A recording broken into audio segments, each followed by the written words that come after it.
The views and opinions expressed in this podcast are those of the individual co-host and do not reflect the official policy or position of the Firearms Radio Network and or their employers. Viewer discretion is advised. This is especially true on our live shows. Broadcast for shooters, hunters, and gun enthusiasts. This is the Firearms Radio Network. The bandwidth for this episode of This Week in Guns is sponsored by Patriot Patch Company. PatriotPatch.co. Welcome to This Week in Guns. This show is brought to you by the Firearms Radio Network and Patriot Patch Company. And this show offers commentary on the latest firearms industry news, information, and buzz. I'm your host, Sean Herron. Got a great panel tonight. First off, just want to welcome him back. Thursday show this week, so he's able to be here. Second Amendment rights advocate, motivational speaker, owner and host of Civilian Carry Radio. We've got Baraka Ulrich James. What's up, man? Welcome back. Good evening, man. What's up? Is Chicken Butt, and I'm glad to be back. Thank you. That one's for Jake Challen. I love it, man. Next up, we've got avid sportswoman, hunter, fisherwoman, master's degree in criminal justice, recruiter and licensed investigator, found in magazines, billboards, videos, and soon representing Falcor Defense and their products. We've got Shar, a.k.a. CC Tactics. Welcome to the show. Hey, guys. Happy Thursday. Glad to have you here. Next up, owner of Tactical Outfitters. I called him the Patch King because he's got all the patches behind him. Tactical Outfitters out in Hemet, California. We've got Eddie Dennis on the show. Eddie, welcome. Hi, guys. All right, guys. And like I promised, I'm going to get right into the stories. But before I do, I'm going to just real quickly talk about two of our advertisers. First up, we got Patriot Patch Company. I don't know if you guys are familiar with them, but Patriot Patch Company does all kinds of great morale patches.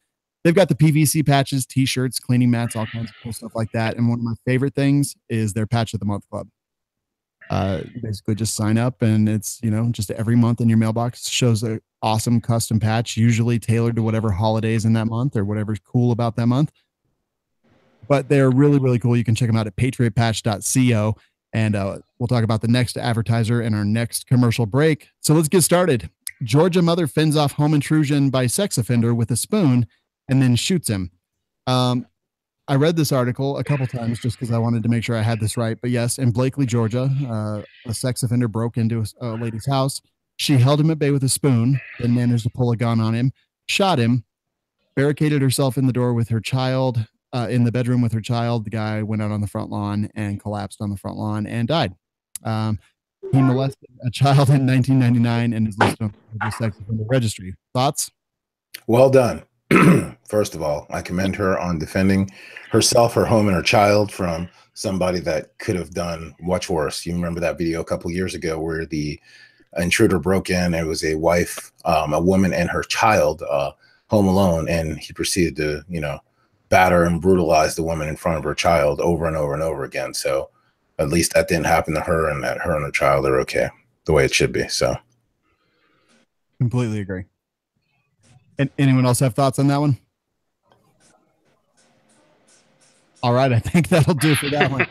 No, and we're not going to talk about the spoon. Is that what I'm hearing? We're just not going to even ask how you hold somebody at bay with a spoon.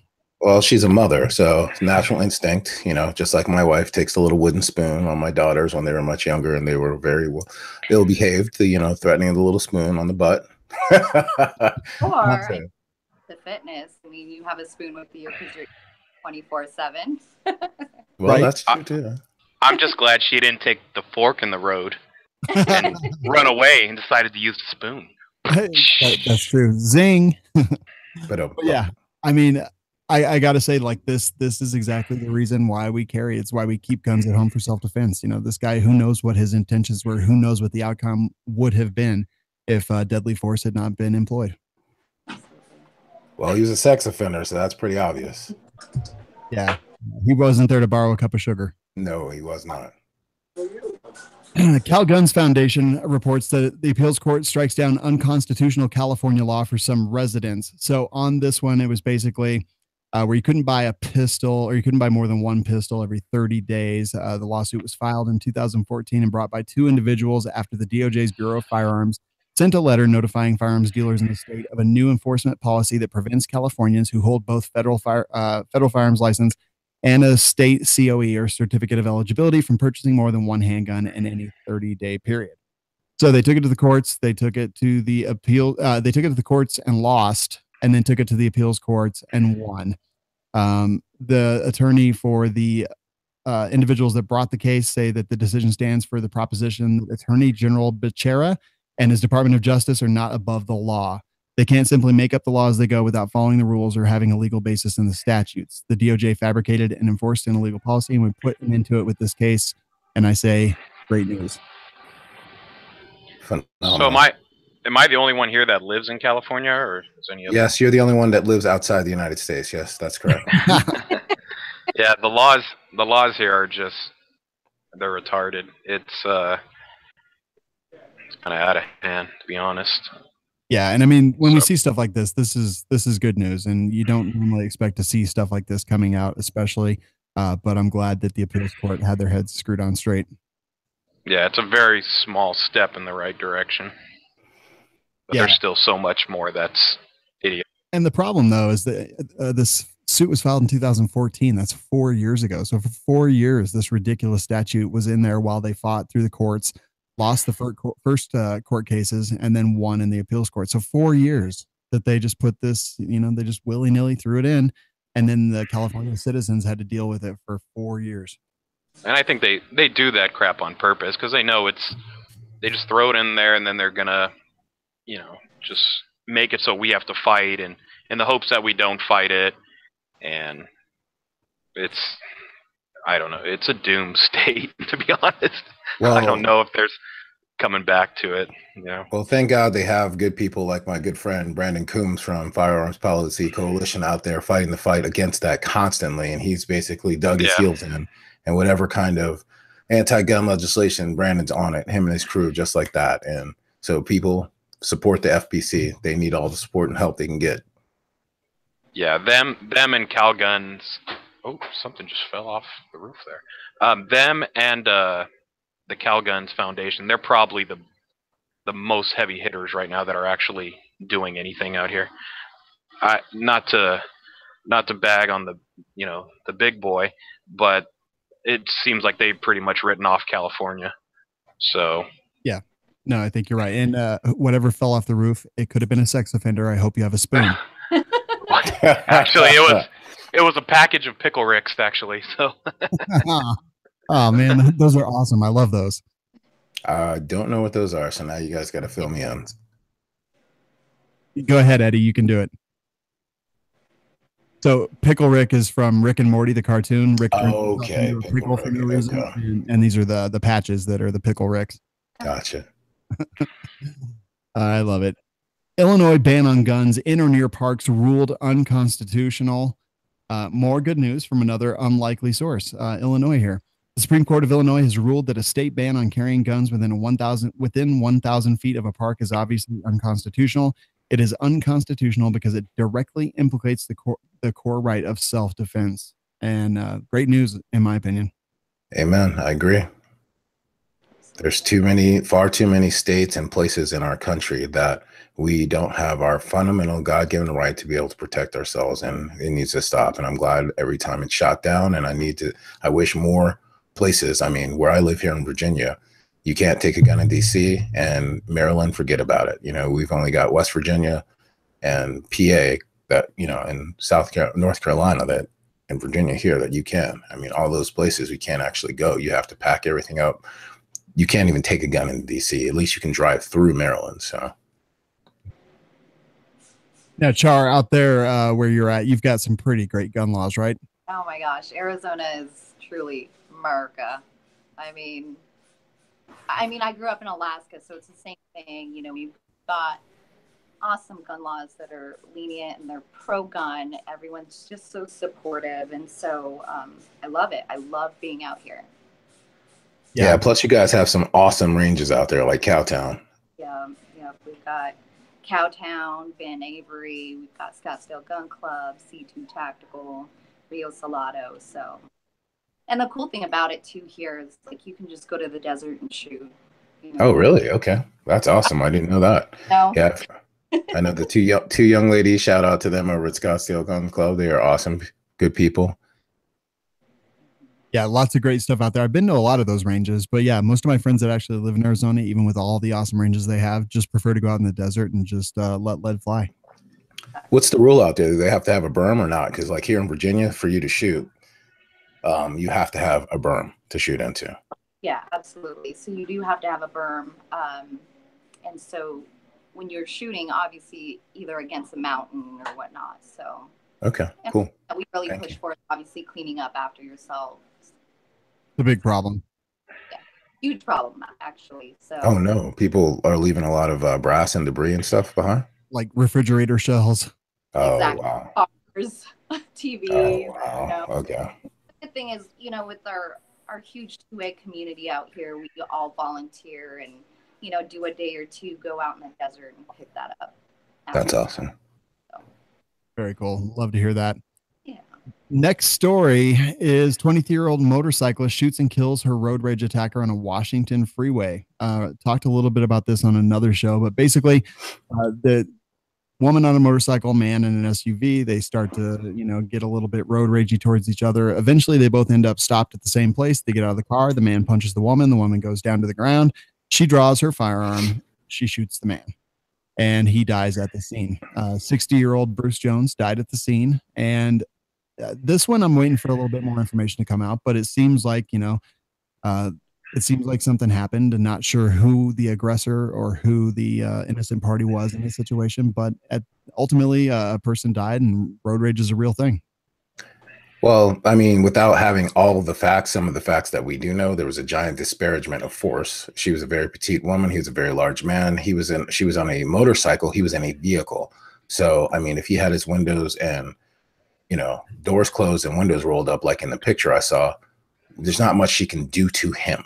So, and it's a motorcycle. She can't force him off the road. So, like you said, road rage is a real thing. It sounds like he got emotional and did something he shouldn't have done and paid the price for it. So.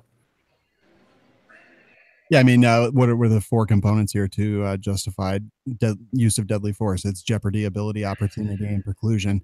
In some states, preclusion, not all.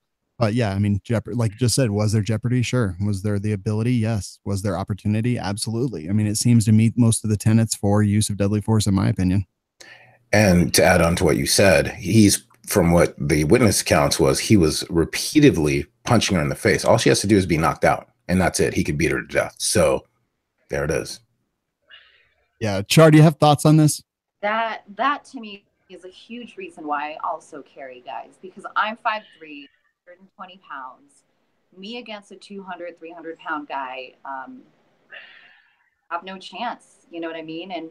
And I've been in law enforcement around that background. I was a frontline recruiter for the Alaska State Troopers. And so to me, the mindset is, like, my life or your life. It's like this guy's trying to kill me, and obviously him punching her repeatedly, that could have been a really bad situation. So I mean, You've got to be able to defend yourself, and me trying to punch a 200-pound guy that's on top of me is not going to work out. You know what I mean? Like, absolutely. Agreed. I support it 100%. I mean, just to add on to what Shar said, that's why my wife carries everywhere. She's 5'4", 115 pounds, Korean, and she is super petite, and there's no way she's taking down a full-grown big guy. I mean, I'm 6 foot, 210 pounds. No, self-defense or anything. Agreed. So. Agreed. That's where the gun is. The force multiplier kind of evens the odds there. What state was that in? That was in Washington State. Oh, okay. So if that was California, she'd probably beat the criminal but lose the civil, which she very well might lose in Washington as well. Yeah. I don't know anything about Washington's gun laws, unfortunately, myself. I mean, it's tough out there. Is it? Yeah. So very. All right. Guns.com gets into the used gun market. I don't know if you guys have seen the ads, but they've been on pretty much every website that I've visited recently. They have ads there that they're now buying guns. So it says, sell us your gun. An FFL will offer money for the guns you're looking to sell. Get paid fast for guns you don't want to use, which I think is actually kind of interesting. guns.com historically has just been like a blog and a news site and things like that, maybe reviews, stuff like that. This seems to be kind of a big step, and I'm not sure what I think it even says about the industry as a whole. Anyone have any thoughts on this? Good thing, bad thing? First thing I was thinking was maybe someone approached them because they had that URL locked down, the domain name. That was my thought, Yeah, it looks like they're still doing all their other stuff as well. They've just added buying used guns. Why not? Yeah. Yeah, I guess. Yeah. I'm like, that's fine. It's like, it's online pawn shop for guns is kind of what it seems like to me. Their process is, wow, my computer's going crazy. That's cool. Is that you? Yeah, it's me totally. No, the process goes basically get in contact with them. They send you everything, prepaid mail or prepaid label, everything like that. You box it up in their stuff, send it directly to them. Once they get it, they examine it, make sure that it has function and is in the shape and condition that you said it was in. And once that happens, they pay you the money. So I mean, good system. I'm actually surprised that a lot more places don't do stuff like this. So I guess I think it's a positive thing. Yeah, I don't see why not. Pretty easy. That's cool. They make it easy for people. Guys, have you been hearing about the Trump slump? The what? Oh, how he's not selling yeah, the Trump slump that Obama has. Yeah. Well, a report came out in the U.S. We produced more guns than ever in 2016. So this was about 2016. Gun makers distributed 11,497,441 firearms into the commercial market that year. That was 2016. I'm very curious to see when these reports are released for 2017 and 18, what kind of numbers we see. Any thoughts or prognostication from you guys on that? It's definitely, it's real. I have 11 doors down from my shop here is an actual gun shop, and they have noticed a huge decrease in sales. But it's I don't know, it's silly because guys run out and buy guns and ammo when they should be doing this all year, instead of just waiting until it looks really bad. But it's real. Gun sales are down a lot, and it's kind of actually awesome because then you have a little bit more bargaining power when you go in to buy guns. So it hasn't slowed me down at all, but it's a real thing. People aren't buying right now, and it's the same thing with me because with firearms accessories and stuff that we sell, people just really aren't buying that stuff anymore. They're buying the little, $5-10 little tchotchkes here and there. Mm-hmm. Yeah, that's about it. Char, what do you think out there in AZ? Yeah, it's I have such good relationships with these gun ranges, and I'll always go and visit them and talk about like how's business going. You guys slow? It has slowed down a lot, but I mean, the good thing is we've got Trump as our president, so yeah. But it's the market though. Industry just fluctuates so often. So yeah, and I mean we're still setting records with NICS checks and background checks, and I think that there's a lot of positive things. We'll see how 2017 and 2018 stand up to 2016's numbers. We knew it was a big year. I'm just actually surprised. Anytime that I have to talk about gun control with someone who's anti-gun or something like that, I'm going to say, well, if you want to ban guns, how many guns do you think are out there? What, 11 million? Something like that. And they'll say yes. And I'll say, yeah, that's how many were put into the market in 2016. Now just think about the last 200 years. Mm-hmm. Exactly. Not to mention the Civil War that would ensue. So, yeah, there's that too. Yeah, that too. All right. So, Baraka, I guess the next news story belongs to you. I'm going to let you talk about it from the very beginning. So take it away, sir. Certainly. So over the last 6.5 years, I'm most known in the fire. I'm one of the guys who knows every last person in the firearms industry and one of the most nobodies. But I ran a charity called Modern American Shooting Firearms for the last 6.5 years, and we were dedicated to firearm safety education, proper mindset, trying to get more people out in the world to train with their guns and stop just, buying guns and gun collecting. We were trying to get people to understand that it is their quintessential right to be able to protect themselves the lives of their loved ones, their property, their homes, and that they don't need anyone else to do that. And to understand that to take up that responsibility by getting proper training, because that's the only way you can be safe, right? So we were going around, we were preaching that. We hosted a lot of trainers, we did a lot of classes. I went out to SHOT Show for the last 5 years straight, and we got a lot of good support behind us. We were sponsored by Magpul, Battle Comp, ATI donated a bunch of stuff to us. We were sponsored by Dark English Medical. We had a lot of good industry partners, Gap Marketing. Just a whole bunch of people. We had at least 12 different sponsors that got behind us, and we're doing a lot, but it just took up way too much time, and the visibility wasn't good. So when I say the visibility, the message was great. Everyone liked what we were doing with the charity. However, a message is only as good as to the people it gets exposed to. So when Jake came to me after being a guest on this show, and I was offered to my own show, Civilian Carry Radio, which is every Wednesday night here on FRN, I was able to take that same message. And in the last year, I started last February to this February, I've gotten out so much more of our message to the viewership and the people that we want, that's of evangelizing firearm safety education, proper mindset and training, as well as Second Amendment rights. So I wanted to put all of my time, effort, energy into that vehicle. So what we did was we found a local charity called FTA, Firearms Training Alliance, who is one of the board members is Rob Tackett from Tax Right Steel. And for those of you who don't know, when you have a 501c3 charity, you take the money and you take your assets and you give it to a different charity. That's how it goes, since it's tax right, tax deductible and things like that. So we made a video. I passed everything over to Rob. He drove up here from Roanoke, and we made a nice thank you video, thanking all of the people who supported us over the years. And now we're putting our full-time focus into our show. Me and my crew will be out at the NRA in May, and I hope to see all you guys there.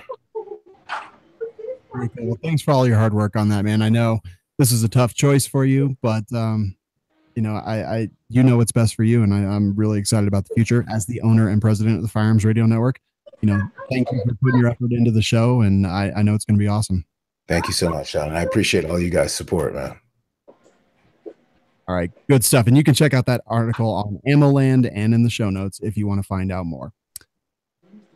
Guys, it's time for a somber part of the show. There has been a school spree killing, this time in Florida.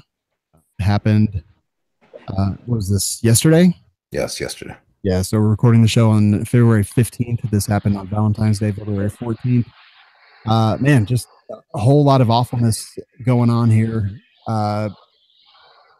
Details are still just a little bit sketchy, so I'm not gonna really go a whole lot off the details, just because they are so. I mean, it's a very developing story, but some things we do know: shooter is allegedly a former student. I believe we have 17 fatalities at last count, over 50 injured. Gun company stocks prices rose after the news of the shooting, which I'm not condemning anything there. FBI was warned in September that the murderer was planning a school shooting. However, I believe what happened is he made a comment on someone's YouTube video that said, "I'm going to be a professional school shooter." That guy contacted the FBI. The FBI came out and interviewed him, and then nothing else happened. The school shooting occurred, and suddenly that guy's phone rang again, and FBI agents went out to talk to him again to follow up on that. A little bit too little, too late. And the murderer purchased the gun legally, passed background checks, had the gun in his possession for about a year. I don't know. 19? Yeah, 19 years old, had been expelled. So I posted about this earlier. The fundamental thing here is we have a mental health issue right now. Mental health issues, lack of compassion, lack of empathy, respect for life. And, it's a rampant issue in our country. Daily we see reports in the news of violent crimes committed by evil people who have mental health issues and who lack compassion, empathy, and respect for life. We've got to do better, and it starts at home with our children. Parenting and education. As parents, it's our job to teach our children to have compassion, empathy, consideration, morals, values, ethics, and respect.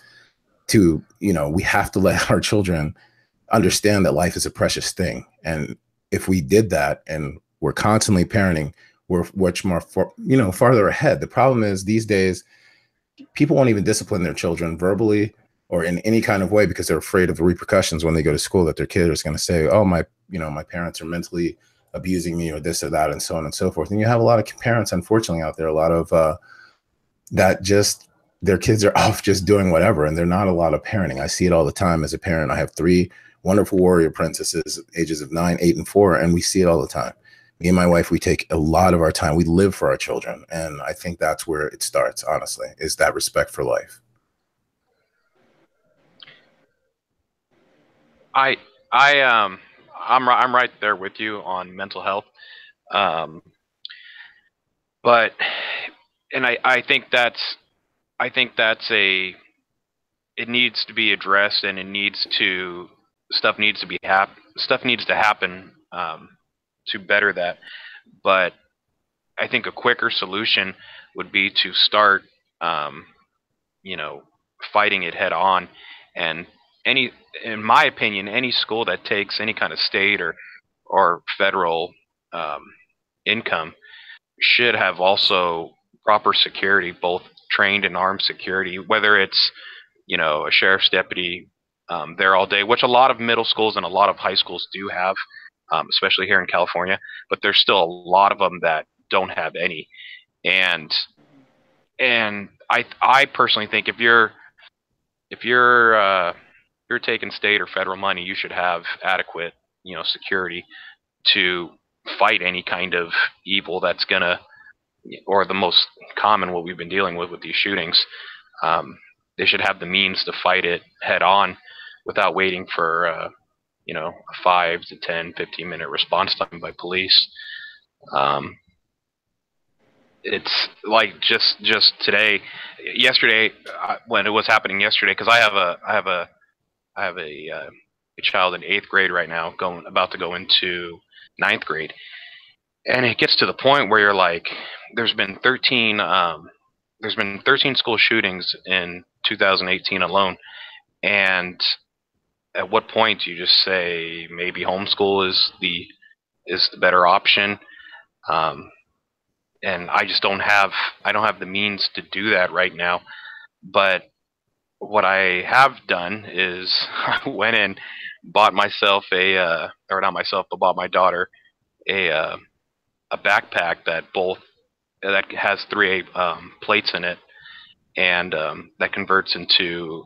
There's a lot of backpacks right now, and we sell some of them, and we sell the plates that only protect one side. But I saw this new product, and now it protects both sides. And just something else I've been doing with my daughter, which I probably will now have her take them to school, but she can already apply a tourniquet by herself, and she's been shooting for a while too. She's been shooting since she's about 6 years old. But a couple years ago, I also taught her how to start applying tourniquets, and so now this same backpack has on each side, looks like a water bottle pouch, but instead it's going to now be a tourniquet pouch. And this backpack has no molly on it. It has no Velcro. It just looks like a normal black or gray backpack. But that's the only thing that I kind of felt helpless yesterday, and that's the only thing I felt like I could ease and maybe just kind of better my child's odds, And then before I take up too much time on this too, another thing that aggravated me about yesterday was all these kids with their videos, and I've seen some of the videos, and their first reaction was to go live and video the terror. There needs to be, I think these kids, I wish they would be taught that their first reaction, instead of hiding underneath the table and going live on Facebook or whatever, start grabbing the desk and barricading the doors, start barricading the windows, turn off the lights and make just do whatever you can to better your odds, rather than just, hide under the table. I know there's companies out there that are going around and teaching,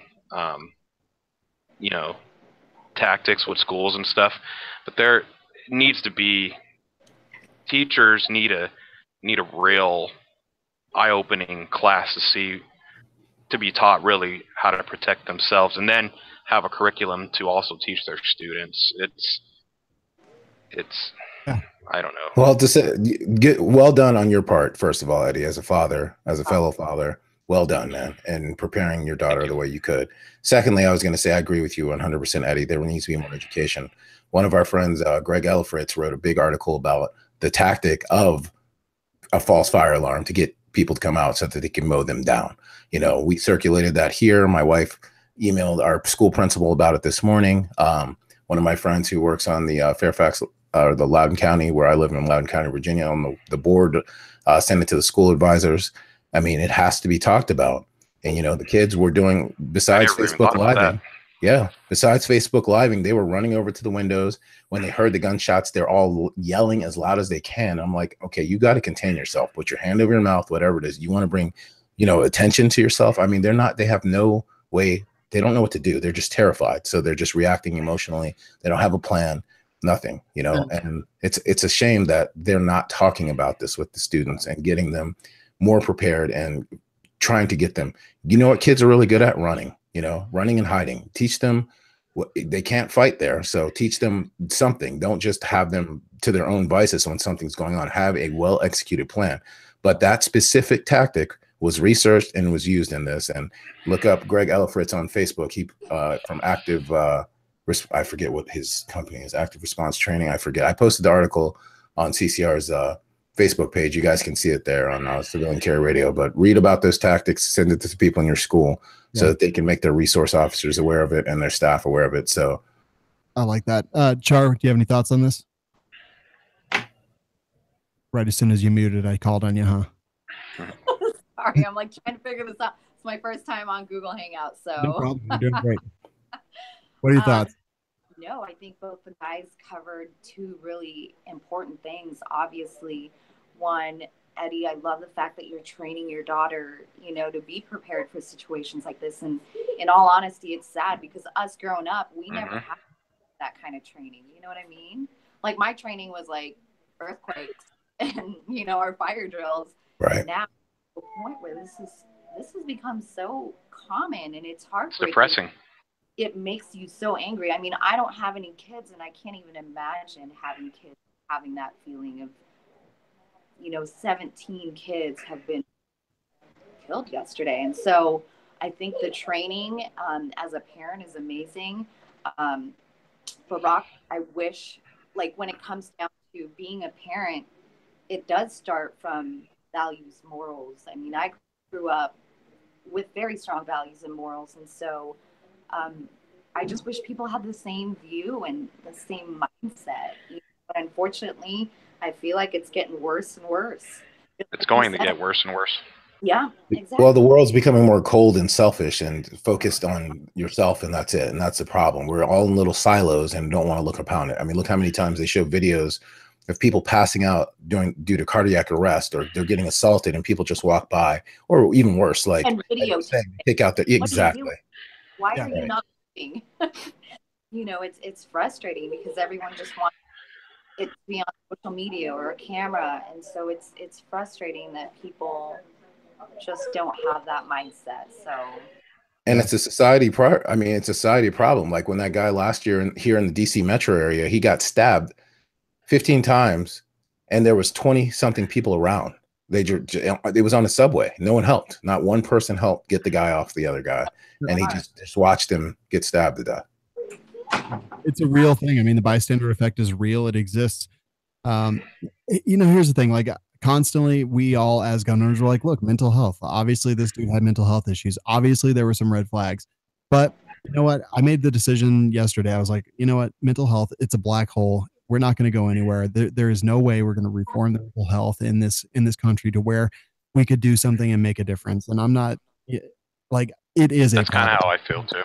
It's not solvable. We cannot solve this problem. No matter how much we spout off about it, we're not going to be able to take this guy off the streets before he does something, because guess what? He made a comment on a YouTube video. The FBI visited the guy that he commented on his video. Nothing ever happened until he actually went to a school and murdered 17 high schoolers. And then they wanted to follow up on it. So you know what? Mental health is a black hole. I'm never going to say it again. This is the last time I talk about mental health. It doesn't matter. Eddie, you mentioned that 13 school shootings. That's all debunked. Yeah. Moms demand action and whatnot. That was a false figure. Moms Demand Action put that out there. There's a lot of stuff in those reports that it was like 15 to 30 men were fighting in a school parking lot. One person was shot, and they call that a school shooting. So there's actually 2, which is still no better, but the actual number is 2, and that's floating around Facebook and Instagram right now. Char, you mentioned earthquake and fire drills, which brings me to my next point. We're hearing the things today that we heard 60 years ago. Tragedy happening much more often. All these deaths, they're on our hands. Our kids aren't safe. We're failing our kids.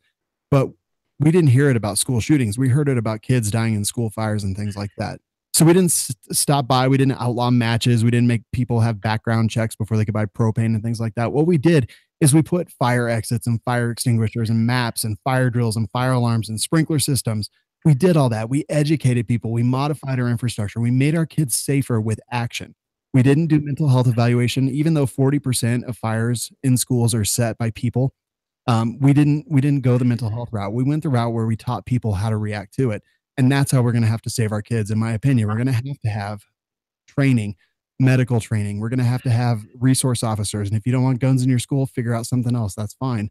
But we have to make these changes. Otherwise, it's just going to keep happening. I just want to add one last thing. I know we've been on this for a while, Sean, but it starts at home.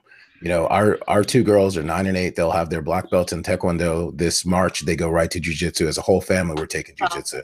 I've been doing martial arts for 40 years. I'm teaching all 3 of my daughters. My oldest, who's 9, she'll be 10 in April. She's had her own rifle, but she gets training from our friend over, Andy at Green Ops. He's a lefty. She's a lefty. He's going to start training her this spring.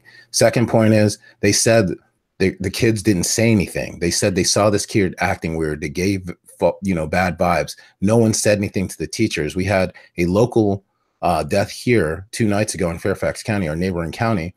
An elderly couple at 12 o'clock at night heard fighting and a gunshot. They did not call the police. Guy bled out was found at 5 in the morning by, I think it was a package delivery or something like that person.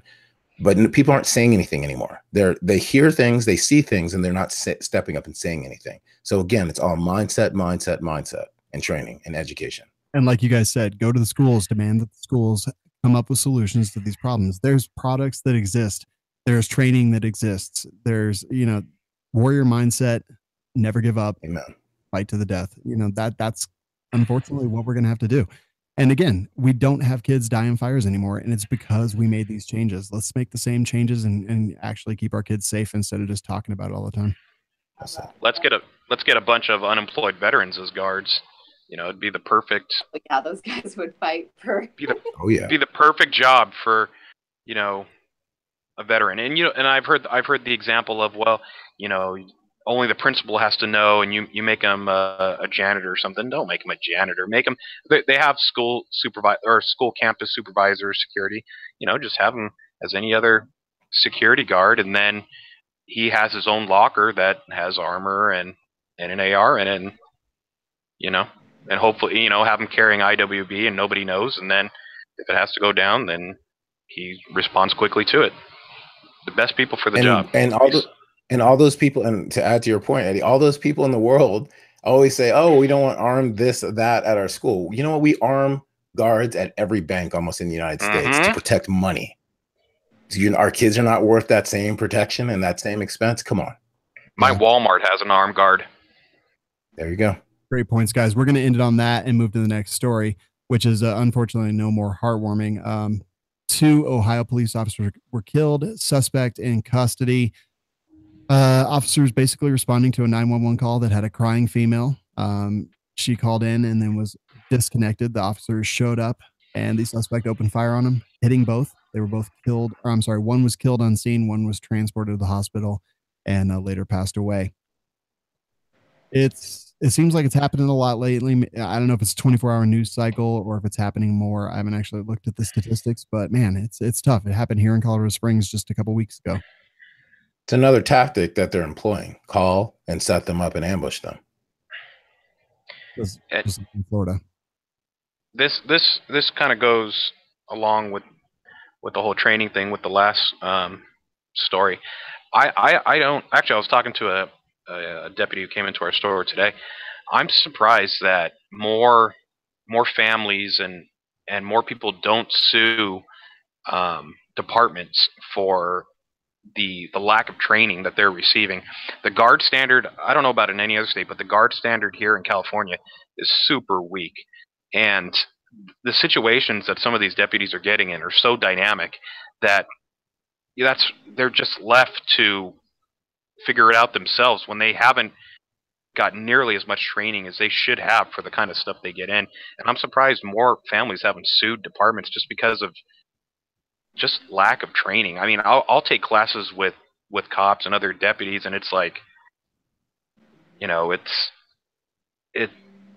there needs, I don't know, I don't think it'll ever happen because of money, but cops need more training. I wish they would go out, and not to rag on cops too, but they're the worst to spend their own money on classes. But I wish more cops would get out there and really get into training. And I know a lot of cops that train over and over and over again, but and what you're saying is right. Like, everyone needs more training, right?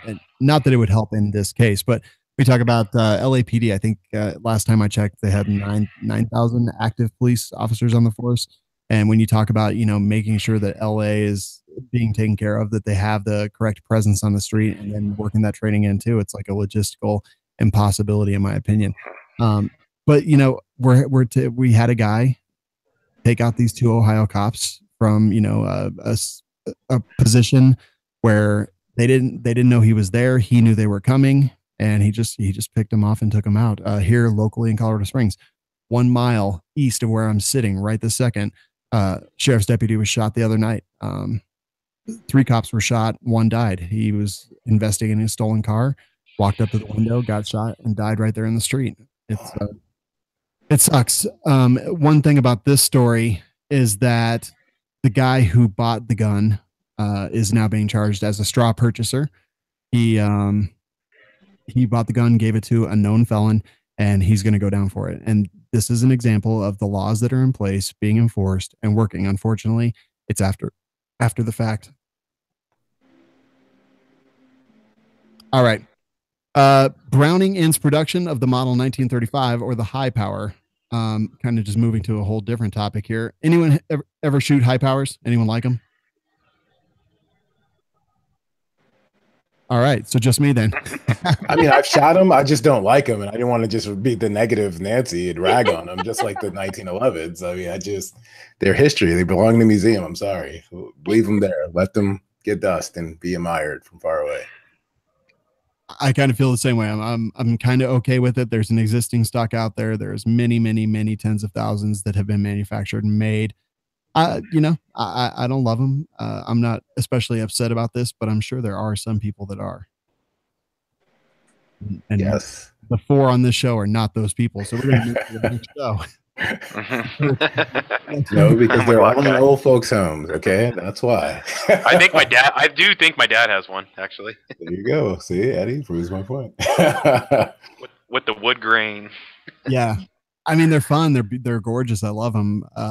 But I don't own one. I don't know if that's telling or not. Next story, 3rd grade student fires officer's holstered weapon. So got a uniformed resource officer in a school. He's sitting on some bleachers with some kids doing exactly what he's supposed to be doing, you know, making friends, building relationships, things like that.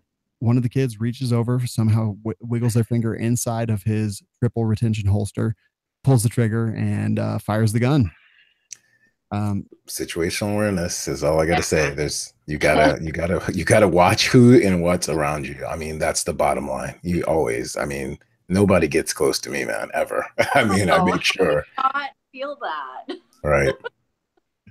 My son will get close. I carry every day, and my son will get close. And my son actually goes to work with me just about every day, and he'll tap in that area, you know, and I'm like, it's a serious thing, you know. When he does that by accident, it's like you need to back up, and I don't see how.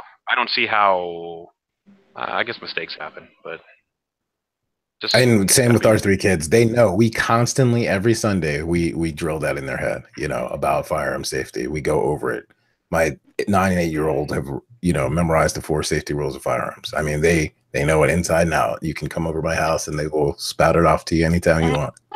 That's awesome. And I think that's the key. I think introducing your kids to firearms at a young age and not making it this like such a taboo thing. Like my daughter could care less if she goes shooting or whatever. You know, it's not some like big crazy thing. She enjoys it, but it's not like they don't wonder about it because like this weekend we're gonna go shooting. It's not a big taboo thing. She doesn't, you know, it's not a big deal. Let me play devil's advocate here for a second. We were just moments ago advocating to have more guns and resource officers in schools, but then we also mentioned maybe some training might be fantastic. And now we have this exact story, which seems to counter everything that we were preaching for and proselytizing. Well, how well trained was he? That's exactly, you know, that's the biggest thing. It's the training, the education aspect, because what drives the train, right? Safety. Safety is only learned through proper education. That's the bottom line. We also know, Baraka, that no matter what we do, the bureaucracy is going to outweigh everything, and these people are going to be going into schools untrained, exactly like we have today. And I mean, that's the reality of the situation. True. Again, being the optimist eternal, I just never like to say that, so I'll leave that part to you. That's fine. I'll take the hit. You have to do your best not to be complacent about it. I mean, it's easy. You carry every day. It's easy to kind of forget that it's there, but you need to. It's a big thing, you know. It's a big thing to carry every day, and you got to be. You can't get complacent. It's the bottom line. I do agree.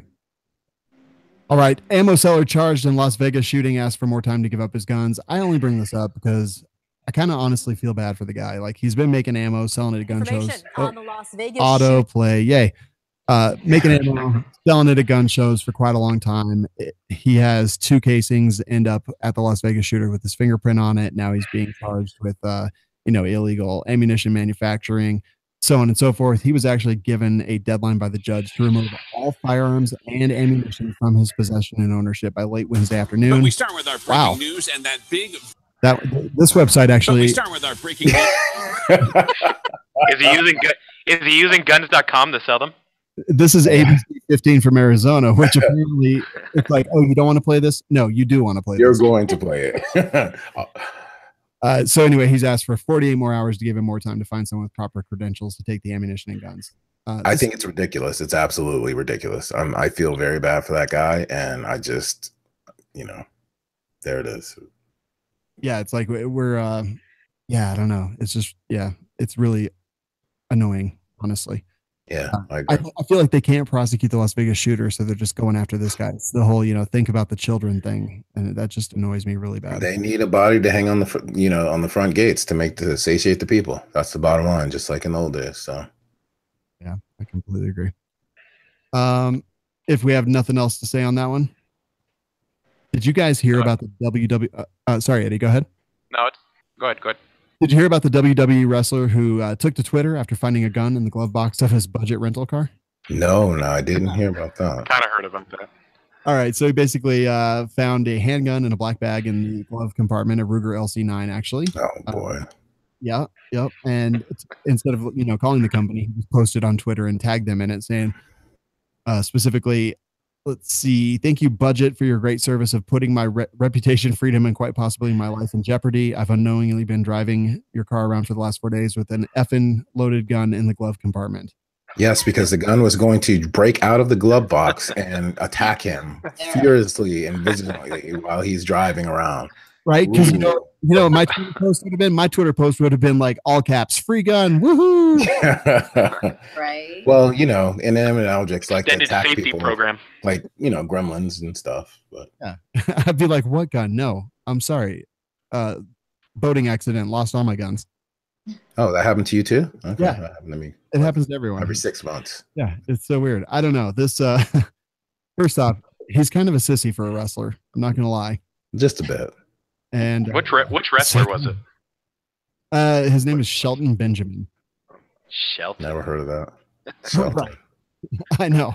I'm like, never heard of it. No, I'm just kidding. Reminds me of the boy named Sue from Johnny Cash. His dad must have been a Johnny Cash fan. Exactly. Good Wanted stuff. to tough him up. Vista Outdoors to raise ammo prices again in April, while other manufacturers follow suit. So guns.com reports that Vista Outdoors raised them earlier. They're going to raise them again in April. They are responsible for 4 companies: Savage Arms, Stevens, Federal, Premium, Spear, and American Eagle. 5 companies. Also holds brands in the outdoor lifestyle market. So they're going to start raising prices on ammunition. What do you guys think that says? That blows. I use Spear Gold Dots. That's my carry ammo. Yeah, well, I use and Federal HST too. So both, actually, 2 of the companies are under there. So yeah, there you go. Is there a reason? Does it state why they're raising prices, or just to raise prices? It does, actually. He says that they're adopting a rational and disciplined approach to generating sales. And then further, he says, it's impossible for me to see how competitors are not going to take price increases. They're going to have to. And that some of them have been a little bit slower to it than he'd like to see. So it sounds to me like he just wants, higher profit margins. Oh, wow. Yeah. I don't know. I feel like that might be, maybe I'm wrong. There's always reloading, if you don't want to buy theirs, yeah, absolutely. Make it yourself.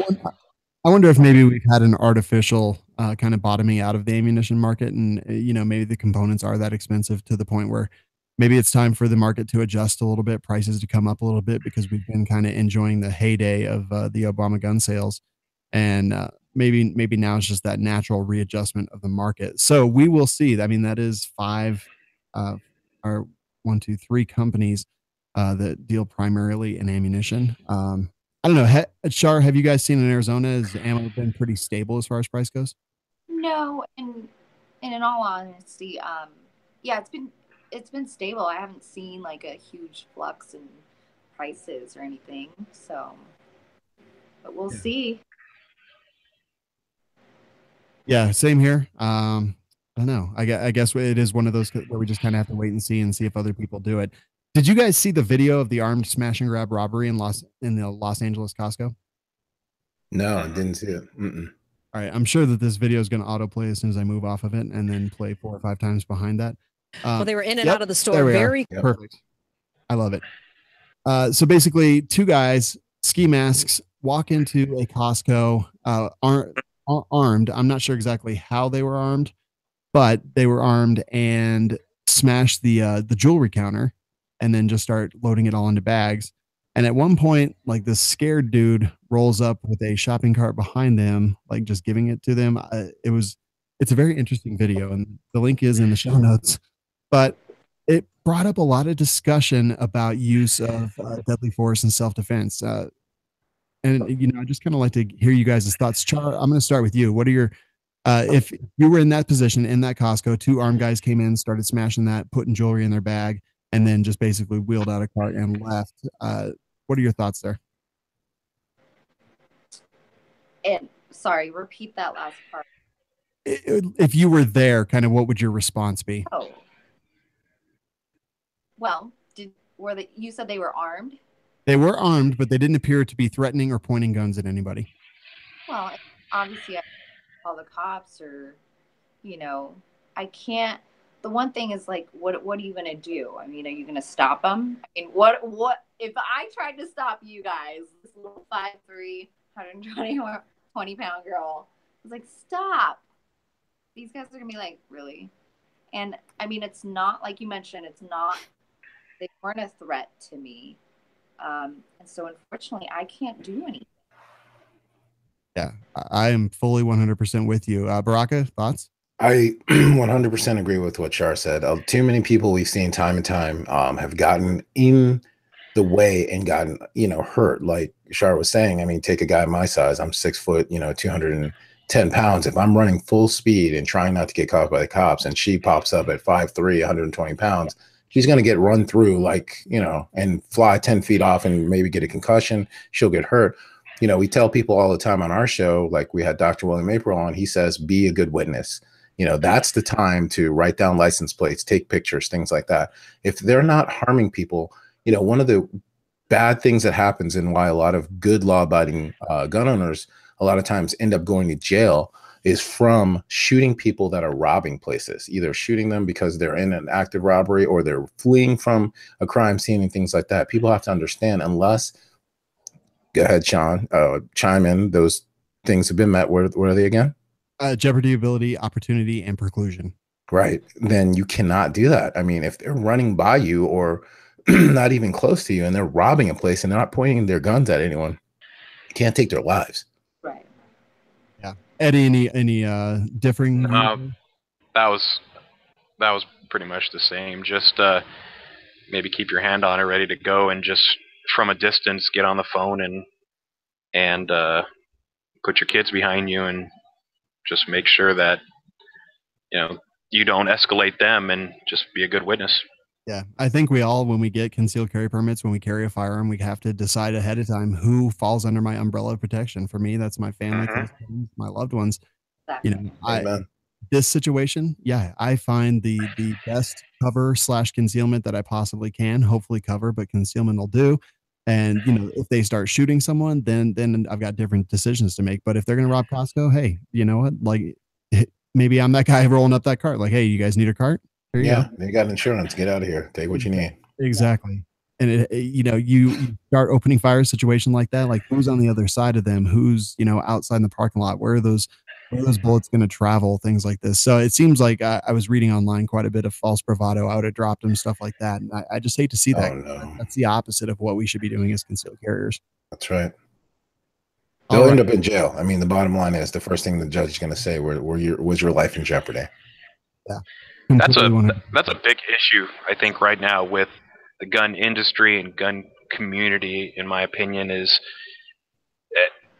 when they, when you, especially like you'll look on different Facebook pages and they'll post something and everybody's so quick to beat their chest, but they don't realize how stupid they look and how, that same screenshot can be put on CBS or something the next day, and look at all these hard charging gun owners. They're so quick to, it's so dumb. And I honestly don't even think half these people that post on there are as alpha as they really think they are.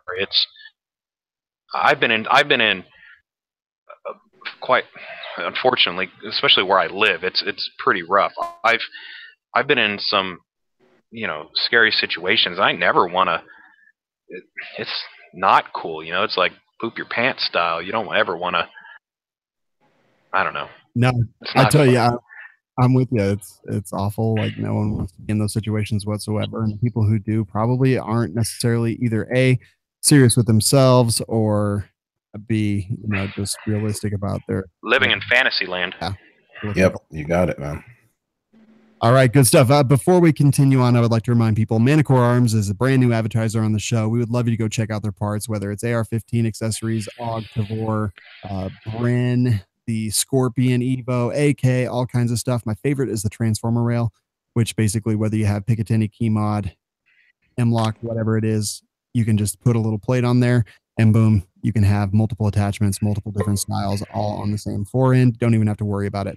Coupon code, if you want to check that stuff out, is TWG10. So if you're putting together your own AR or just want to upgrade some of your other stuff, go check that out.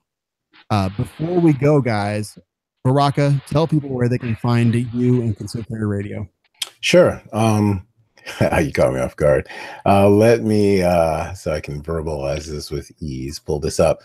So folks, we broadcast here on FRN Firearms Radio Network, with Sean is the president of, every Wednesday night. We do a live show from 8 p.m. Eastern Standard Time till 9 p.m. Eastern Standard Time. If you go to Firearms Radio TV, do / you can just go to Firearms Radio TV and then pull down the menu and look for Civilian Carry Radio. That's where our home is. On there, it'll go to the links of YouTube, which is CC Radio 2A. And then also you can find us on iTunes, Stitcher, Google Play Music. I need to talk to Sean to see what we got to do to get on iHeartRadio next, because I'd like to open up to that audience. We also have a Twitter account, an Instagram account, and and also our Facebook page is Civilian Carry Radio. And please join our Facebook group as well. We always post when we are on shows, like on this show, or when we put up our shows, and we post all of the up-to-date stuff that we can, and we try to get our community involved as much as possible. And please, support all the shows and everyone that's doing here, but mostly, please, if you have any extra floating around at the end of the month, please support FRN Firearms Radio Network. Go to Patreon and look up Firearms Radio Network, because if you enjoy this kind of broadcasting and programming, we'd really appreciate your support. Awesome. Thank you, man. I'm really excited to see where the show goes, and everyone should check it out. Concealed Carry Radio. Char, where can people find you online? So I've got my website. You guys can go to www.cctactics.com. You've got Instagram, Facebook, same thing, CC Tactics. One thing that I'm big on is being an advocate for women in firearms. I'm sponsored by Bass Pro Shops on the hunting line out here in Arizona. And so that's one thing that I always do when I'm doing seminars, is really promoting women to be able to protect themselves and not depend on a man. I too this year, I'm going to take a lot more pistol training. Great with shotguns. That's my favorite to shoot. But, in all reality, if I'm carrying every day, my Glock 43 or my 19, I want to make sure that I'm extremely proficient with it. And so, yeah. That's awesome. CC Tactics and obviously all the social media, that cool stuff. All right, awesome. Now, Eddie, where can people find you and check out your cool stuff online? So we are currently at gettactical.net, where we've been for about 6 or 7 years now. That's going to change. We have a new website coming really soon. We're also on Facebook, Instagram at Tactical Outfitters. We have the largest selection of morale patches in the world, but I would rather, as much as I love taking everybody's money, and we don't even sell them, but I would rather everybody go out and instead of buying a morale patch, go out and buy a North American Rescue tourniquet or something. Before you ever even consider buying patches or any of that fun stuff, go out and buy a tourniquet, find a class, do something. I would love to take your money, but I would rather people do that kind of stuff first. And then when you've done all that and want to buy patches, then come to us. Or Patriot Patch Co. Eddie, I don't care. Eddie's a team player. Friends. I like that, Eddie. Yeah, I like you. We're all friends in the patch That's game. right. I don't care. I make good money, so I can share. As someone who travels the country all year long, every year, teaching trauma medicine classes, that warms my heart. And, don't buy one off Amazon usually, just because honestly, there's a lot of counterfeits out there. Buy from somewhere reputable like Dark Angel Medical, Skinny Medic, or Medical Gear Outfitters, North American Rescue. These are the places where you can be sure that you're going to get a great cat tourniquet and not something that's counterfeit. But hey, I completely agree. And after you do that, look, you're going to have a pouch for it, and that pouch has Velcro on the front, and that's where you're going to put the morale patch. We got blood type patches too, so whatever, but get yourself somewhat prepared. Get yourself somewhat prepared and get your kids prepared, and then buy the fun, goofy, stupid stuff we sell. And to segue off of what Eddie said, I just want to preach that. I mean, we had Kerry Davis from Dark Angel Medical on. He was our second guest, and we've been working with him to try to evangelize medical training. Before you ever take a gun class, you should have medical training. I sent my wife last year and her best friend. We both carry IFAKs in our car. We both have at least 6 tourniquets in between. We have cat tees and soft T wides in our vehicles. I also carry a Dark Angel Medical Mini with me to the gym. I have it in my left pocket here right now at my desk. I mean, I've always have it on, and extra tourniquets. So well said, Eddie. I agree with you 100% on that.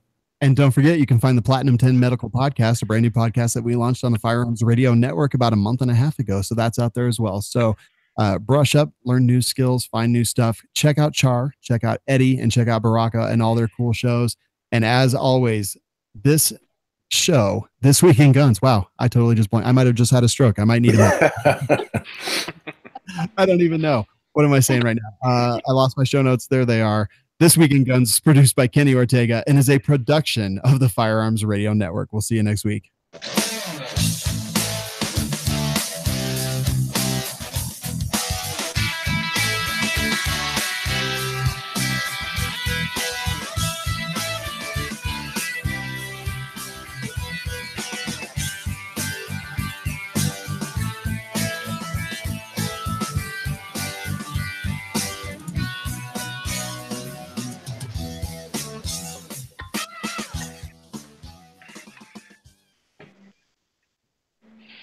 And we're off the air.